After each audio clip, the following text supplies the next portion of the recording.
আসসালামু আলাইকুম প্রিয় দর্শক, এখন বাজে হলো রাত 2টা 20। তো 2টা 20 মানে অনেক রাত।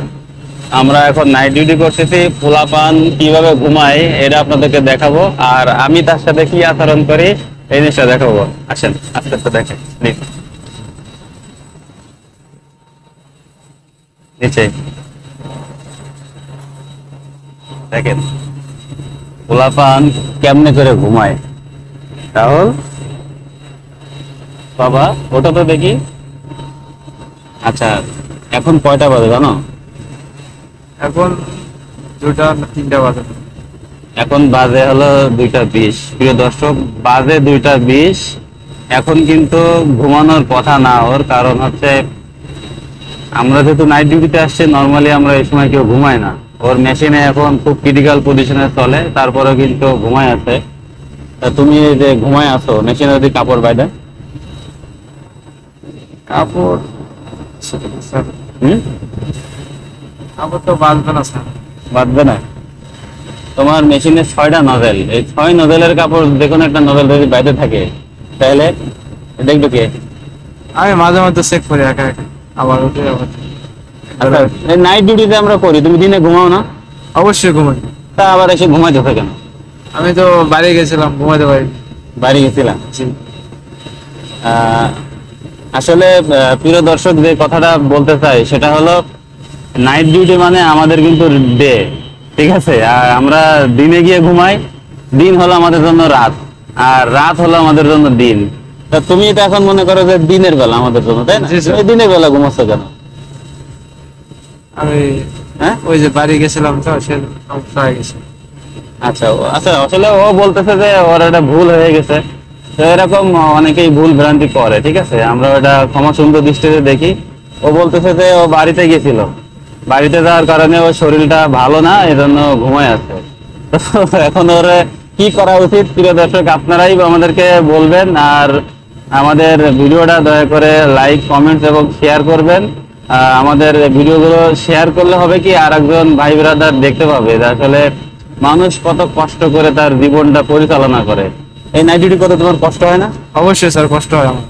তোমার বয়সে অনেকেই কিন্তু আরামে বসে বসে খাইতেছে, জি। খাইতেছে না? জি। অনেকে আবার চুরি করে, ডাকাতি করে, ছিনতাই করে, এমন করেও তো শহরে ইনকাম করে। কিন্তু এত কষ্ট করতেছে কেন? না, হালাল পরিশ্রম করি, আমার সততা থেকে আমি এই পরিশ্রমটা করি। তুমি কত বছর হয় কাজ করো? আমি ডাইং এ প্রায় 3 বছর প্লাস কাজ চলাম। ভাবা যায় ওর বয়সের লোকজন কিন্তু এখনো কাজে ঢোকে না, ঠিক আছে? তোমার বয়স কত? আমার 22 বছর চলে। 22 বছর চলে। 22 বছরে মানুষজন কিন্তু এখনো লেখাপড়া করে, তাই না? এখনো লেখাপড়ার ভিতরে আছে, কিন্তু ও কিন্তু কাজ করে মোটামুটি খুব ভালো একটা বেতন পায়, যেটা দিয়ে কমপক্ষে 3-4 জন মানুষ খুব অনায়াসে তার সংসার চালাই ফেলতে পারে। কিন্তু ও দেখেন কত সুন্দর একটা কর্মঠ ছেলে, যে ও কিন্তু চাইলেই এই বয়সে আরাম আয়েসে পায়ের উপর পা দিয়ে বসে খাইতে পারতো, কিন্তু ও কিন্তু সেটা না করে এই কষ্ট করে হলেও সে তার জীবিকা নির্বাহ করতেছে। আচ্ছা ওঠো, আমরা উঠার কথা বলি। প্রিয় দর্শক, এই ছিল আমাদের মোটামুটি ভিডিও। তো ও হলো আমাদের কোম্পানিতে অপারেটর হিসেবে চাকরি করে। আমার শিফটেই মূলত ডিউটি করে, আমরা একসাথেই কাজ করি।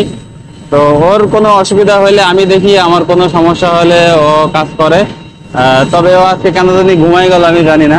প্রায়শই এরকম করো নাকি? যেটা আমি দেখি না এরকম কিছু হয়। না না স্যার, হ্যাঁ, না আমি প্রায় ঘুমাই না, কিন্তু আজকে ওই যে হঠাৎ করে শরীরটা মানে বাসায় রেস্ট পাইনি তো, আর সেজন্য ঘুম ধরে গেছে। আচ্ছা, আমি যদি ওকে এখন শাস্তি দিই, এটা কেমন অন্যায় হবে? আমি যদি তোমার শাস্তি দিই, অন্যায় হবে?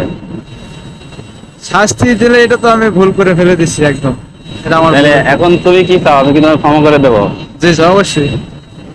আচ্ছা, ও যেহেতু ক্ষমা চেয়ে ফেলছে, আমরা ওকে ক্ষমা করে দিলাম এই মর্মে যে ও আগামীতে আর এই ধরনের ভুল করবে না, তাই তো? জি স্যার, ইনশাআল্লাহ চেষ্টা করবো।